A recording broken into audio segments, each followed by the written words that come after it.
Hey guys, Self-Medicated Rec here. Thanks for joining me on this video.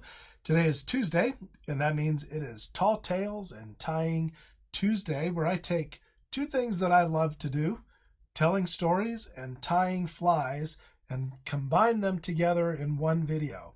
So I will tell you a story of something interesting that happened to me while I was recreating, and I'll combine that with the story of and the tying of a fly that, in my mind anyway, correlates with the story. So the fly that I want to tell you about today and show you how to tie is called the thin mint. It's basically just a woolly bugger, but it's tied in the same colors as the Girl Scout cookie called a thin mint. So green, brown, and black. I'll put the recipe for the fly in the description to this video so you can see how to tie it for yourself.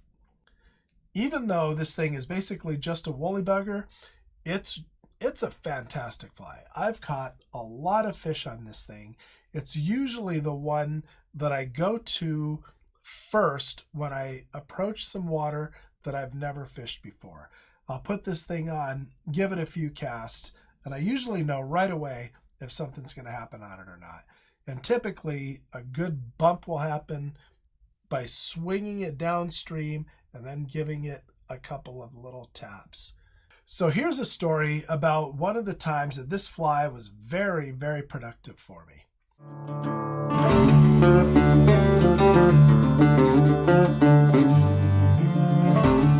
The story begins when I went to work one day and I ran into a girl that I work with who is also really into backpacking and hiking and outdoor adventuring, and she and her husband do a lot of this sort of thing together. At work, we tended to share our stories with each other of neat things that we found or places that we went.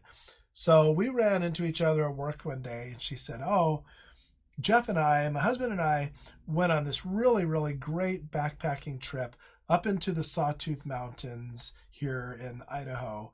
And we just had a great time, and we're fishing on this lake, and we're catching a bunch of small trout. And all of a sudden, this couple comes walking through our tent, and they're an older couple, kind of in their 70s. And she says that they said to them, 'Hey, there's another lake a couple of miles up over the ridge here, and there's trout so big that we couldn't land them. They kept on breaking our lines anytime we got them near the bank.'" So that perked my ears up. And I said, "So did you go to this lake?" And she said, "No, we didn't have time to, but I wanted to tell you about it in case you wanted to go." So she opens Google Earth on her computer and she starts showing me the lake where she went. She shows me the lake where this person said these huge trout are. She shows me the trail they took, and we kind of do a little Google Earth exploring of this area. And I'm determined that I am going to go and fish this lake. If that's true, that there's fish so big that these people can't land them, I want to be there. So normally the way life works for me is I have people ask me all the time if I want to go fishing. "Hey, you want to go fishing? Will you take me fishing? I've got this great spot. I'll take you fishing." So I don't normally have any shortage of people who I can go fishing with.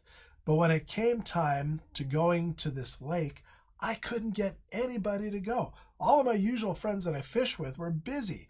So I'm calling around, "Hey, I heard this story. There's these huge fish. They're supposedly really big cutthroats. Let's go try it out." Nobody will go. So I finally got to the point where I was so determined that I was just going to go by myself. In fact, I was going to go the following day. Now, one of my friends that I asked is a very experienced mountaineer. He grew up in Idaho. He has wandered around the Sawtooth Mountains since he was 10 years old.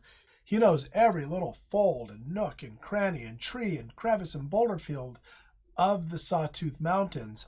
And I tell him about this, and he does not believe it. He says there's no way that there's trout that big in a high mountain lake in the Sawtooth Mountains. So I go over to his house. He opens up Google Earth. We start looking at it. He says, "No, look at the way that the hills slope down here. I don't believe that there's fish that big in here because this lake has to freeze solid in the winter. There's no way that fish are wintering over and getting that big. You know, I know that this guy knows more about the Sawtooth Mountains than I do by a long shot, but I'm still determined that I'm going to go check this out. So I plan a day that I can go, and I'm getting ready, and at this point I've just determined, even if I can't get anybody to go with me, I'm just going to go by myself, which my wife is not really too happy about. She, I always overestimate my ability. Whatever I lack in intelligence or talent, I make up for in confidence, and I'm like, it'll be fine. She always tends to look on the darker side and says, you might break your leg, you might twist your knee, you might herniate a disc in your back, fall and get a concussion, attacked by a mountain lion, any number of things could happen. I'm not going to know where you're at, and you're going to be stranded out there and die. But at this point, like, big fish are worth it. I'm going to go. So as I'm getting ready the night before my trip, my phone rings, and it's my friend who knows the Sawtooth so well. And he says, hey, some things have changed in my schedule. I'm actually going to be able to go. So I'm super excited about that. And I'm ready to, I'm packed up. I'm ready to go. My plan was to get up at about 4:30, 5 in the morning, drive the 4 hours that it takes to get to this trailhead, be hiking by 9, hike for 2-3 hours to get to this lake, and be there by early afternoon. He says there's just one caveat. I'm not going to be able to leave until 10 in the morning. So I'm kind of bummed out about that. I'm like, I thought I'd be on the trail by 10 in the morning, but it's worth it to me to have my friend come with me. So I say, okay, that sounds great. Let's go. He says, hey, I want to bring my boys with me. He's got 2 sons. Like, that sounds great. We'll have a good time. So I get up the next morning, and at about 10:30, I get a phone call from my friend, and he says, hey, I've got a little bit of a problem. My teenage daughter took my car this morning, and I don't know where she's at. She's not answering her phone. I can't get in touch with her. It looks like I'm not going to be ready to leave for a while yet. So, I'm kind of disappointed, but again, it's worth it for me to have my friend go with me. I like spending time with him. He's a much better mountaineer than I am. So I said, okay, well, let me know when you get in touch with her. So about a half an hour later, he calls me back. He said, okay, we finally got in touch with my daughter. My wife is going to meet her, to switch cars with her, but I'm going to need to get the oil changed before I go. You're killing me. Like, I wanted to be at the lake by now. But again, it's worth it so that I can have my friend come with me. Finally, we meet. We drive up to the trailhead. We're putting on our backpacks and getting our gear ready. And he says, are you sure that this is what you want to do? I mean, we could go over to the Soldier Lakes. I know that there's fish there. And I said, nope, I definitely want to go check this lake out. And he reminds me that at this point, we're getting third-hand information from somebody that neither of us has ever met before. But nevertheless, I'm determined. I tell him, this is the lake that I'm going to. You can come with me, or you can take your boys and go to the Soldier Lakes yourself. But I'm going to check this out. And if it turns out that there's not big fish in it, well, I've had a nice backpacking trip up into the Sawtooths. Can't be any better than that. So my friend from work has told me about the trail that she and her husband took, and it looks pretty easy. You hike up to this lake, and then you go over this ridge and go to this next lake. But my friend says, no, I don't want to take that trail. I want to go in this way, and instead of going to one lake than the other, we'll just go directly to the lake where the big fish are supposed to be at. So I think, well, that makes sense. We can do that. So we start going down this trail, and it's a pretty easy trail to begin with. And then we come to a meadow. If you're on the East Coast, a meadow to you is probably a field with wildflowers growing in it. If you live in Idaho, you will know that a meadow is what people in the South would call a swamp. It's just wet, and to go across it, you're going to get wet.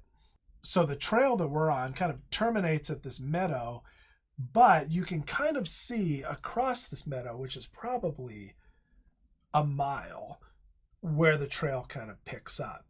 So we start making our way across this meadow, and at first it's like, it's boggy, darn, I'm gonna get my socks wet. And then before long, it's slogging through knee-deep water. It becomes extremely difficult to walk through this just over and over and over again. So my friend says, well, if you look right up there, that's where the lake is going to be, kind of where that dip is. Let's just cross country. Let's skip the trail and we'll just go straight up the mountain and we'll hit the lake when we get up there. So that doesn't seem like a great idea to me, but again, my friend knows way more about navigating his way through the mountains than I do, so I reluctantly agree to go along through this non-trail up the mountain. So we start heading up this mountain, and it's just a mess. There's fallen trees everywhere. We're crawling over logs, getting smacked in the face by branches. There are springs coming out the side of this mountain, so we're still getting soaking wet, slipping on moss-covered rocks. His son says, Dad, is this one of your shortcuts again? So I can tell like they've done this before. But after a lot of stumbling and falling and getting cut up, we do find the lake, and we kind of look over this ridge and we see this cirque down there where there's this lake, and we make our way down and we set up our camp, and I'm looking out on the lake and there's fish rising everywhere. And I'm thinking, man, this is fantastic. This is great. So I put on a fly, I cast out to these fish, I get a rise, go to set the hook, the fly just comes whizzing back, no fish. Cast again, boom, fish immediately hits, set the hook, no hook set. Lay it down again, finally set the hook, and this fish is as big as my finger. And that's when it dawns on me, all of these fish out here are tiny. They're like minnows. I mean, it was a trout, but it was this big. It was so small that it could barely get the fly in its mouth. And that's why I couldn't set the hook on any of them, because they're just tiny. And so now I know I'm going to be facing some ridicule for getting up here on this lake when we could have gone to a different lake. And I believed this story of somebody that we didn't even know. And I'm just going to be shamed for this for the entire night and next day. On top of that, my friend has promised his boys that if we catch any trout, we will cook them and eat them. I am normally a catch and release guy. It's not like I'm opposed to catching and killing and cooking fish. I don't have like really an ethical problem with it when people want to do that. I just don't enjoy it myself. I'd rather just catch the fish, release them. If you release them, there's a chance that they'll grow bigger and you might catch them again. If you kill it, there's a 100% chance that you will never catch that fish again. So to me, it's just more fun to catch fish and release them. But in this case, my friend has promised his boys that we're going to have trout for dinner or breakfast at some point. But at this rate, it's more like sardines. So we make our camp up, have some dinner, go to bed. The next morning we get up and it's a new day. We're going to try again. And I tell my friend, I'm going to hike around to the other side of the lake where I think the water might be a little bit deeper and see what I can find over there. So his youngest son, who's in the 4th grade at this time, says he's coming with me. He wants to go along with me and see what kind of adventure we find. So as we're getting ready to leave, my friend says, hey, by the way, I brought along a little paraphernalia just in case the fly rod doesn't work.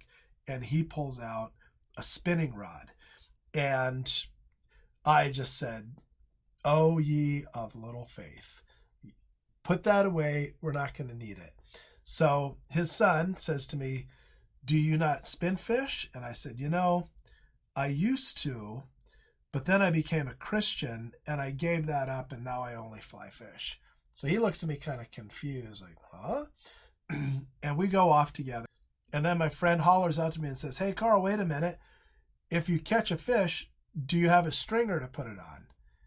And I said, no, I don't even know how to use a stringer and I don't own one. And he says, oh boy, I'm making you compromise all of your morals. And he reaches into his pocket and he hands me a stringer. It's got a little spike on it. He says, you just stick that in the ground, put the fish on it and all that stuff. And we reach the other end of this lake where there's a bunch of logs in the water. And I look in there and I think this looks really fishy. So I tie on the thin mint, I make a couple of false casts, send it out into the lake, and I let it sink for about 5 seconds and then slowly start to strip it back. As I'm stripping it back, I see what looks like a submarine emerge out from underneath this log and just slowly swim up to where this thin mint is just crawling through the water, and this fish comes up behind it and just casually opens its mouth and eats the fly. I set the hook and it's game on. This fish is big. I mean, it's like this big around and this long. And so I'm fighting it and I'm thinking, man, this thing is giant. I get it up to the bank. I don't have a net. So I lay down my rod and I get on my belly. I'm going to grab the fish out of the water. As I do, it gives one more big head shake, breaks the line, and swims off with my fly in its mouth. And then I'm like, it's true. There's fish in here so big that they just break the line. My friend's son is jumping up and down. He's super excited. This thing is a giant. I tie on another thin mint, cast it out, let it sink, strip, strip, strip. Another submarine fish comes swimming up. Same thing. Eats the fly, set the hook. This time I'm ready. I know it's not going to be easy to land. So I kind of lead it up this little feeder creek. And once it's up the creek, I grab it, take it off the hook, get a picture with it. And I'm like, man, this is amazing. And as I'm looking at the thing, it's so big and so brightly colored that I'm thinking, is there some way that salmon could have gotten into this lake? I mean, it can't be. Like, we're way up in the mountains and salmon wouldn't have come up here. But I'm just like kind of confused in my head about this fish because it's just so big. And it was actually a cutthroat trout. And so I'm getting ready to release it. And my friend's son reminds me that we're going to have trout for dinner. So I put the fish on the stringer and stick the little spiky part in a stump. And he says, do you think that's going to be okay? Maybe we should tie it around a tree branch. And I said, oh no, that'll be fine. And I go back to casting and I catch another one of these big old cutthroats. And as I'm fighting it, all of a sudden I hear my friend's son say, oh no, oh no. He starts hollering and he tells me that the fish swam away with the stringer. So now not only have I put this fish on a stringer and I'm killing it, it's just going to die out in the lake and I'm going to have to kill another one to eat for dinner. And I look out and I see the fish laying on the bottom of the lake about 20 feet or so out from the bank. So I get this other fish in, take the fly out, get a picture with it, release it, it swims off. I take off my shirt and my friend's son says, are you getting in the water? And I was like, yeah, I got to get that fish. So he gets super excited, grabs my video camera, starts videoing me. He's narrating this whole thing. The fish swam away and he's going to get in. He's telling the story. And I jump in and this water is so clear that I thought it was like waist deep. I jump off the bank and it's immediately up to my neck. And I'm just gasping because it's ice cold, it's deep. And I know immediately that I'm not going to be able to get out there and just grab that stringer. So I push my way back up onto the bank and I'm just like almost instantly hypothermic. It's so cold. And I'm looking out there and I'm thinking, how am I going to get this? So I rummaged through my fly box and I found a clouser minnow. So I tie that on and I cast it out beyond the fish, beyond the stringer, and I let it sink. And then I slowly just inched it back until it snagged the stringer. And I slowly pulled it back up onto the shore where my friend's son was able to grab it and yank it back out. So we did get that big fish. And he can't wait to show his dad. I want to keep on fishing and catch some more, but he's just beside himself. Like, we have to show my dad. We have to show my dad. So we start walking back and he hollers out, "Hey Dad, we got a little one." And his dad says, "Little? I can see it from here." So we get back to the camp, show him this fish, and he can't believe it. He says, "I would have never imagined that there was any fish this big in these lakes." So he begins to theorize that what has happened is that the state of Idaho has planted some Easter eggs in this lake, that they stocked it with brood fish and didn't tell anybody about it. And if you're lucky enough to discover it, you're lucky enough to discover it. And he's still persuaded that there's no way that these fish can winter over, that the lake freezes solid and that's it. So of course, in my mind, I'm thinking, okay, I need to come back next summer and see what this is like. So the next summer comes and I call another friend of mine, and I've told him about this story already. And I say, "Hey, do you want to go up there to this lake and let's just see if those fish are still there or if they have indeed frozen to death?" So we make the trek up there and cast in, and it's the same story. One end of the lake is tiny little fish, minnows. The other end of the lake is all big cutthroats. So we ended up catching a bunch of those fish again and released them this time. And that's been 2 years ago, and I haven't been back there since, but I'm looking forward to getting back up there again. And when I go, I will definitely be bringing a good selection of thin mints with me, because that was the ticket. They ate that fly over and over and over again. That's it for today, folks. Thanks for joining me for this video and this fly tying segment. I hope you enjoyed it. Let me know in the comments if you've ever fished the thin mint before. I'd love to hear about your big fish stories, hear about your stories of the thin mint, if you've had success with it, or if there's any variation to it that you found that's successful. So let me know about that. Thank you once again for watching this all the way to the end. Self-medicated wreck, out.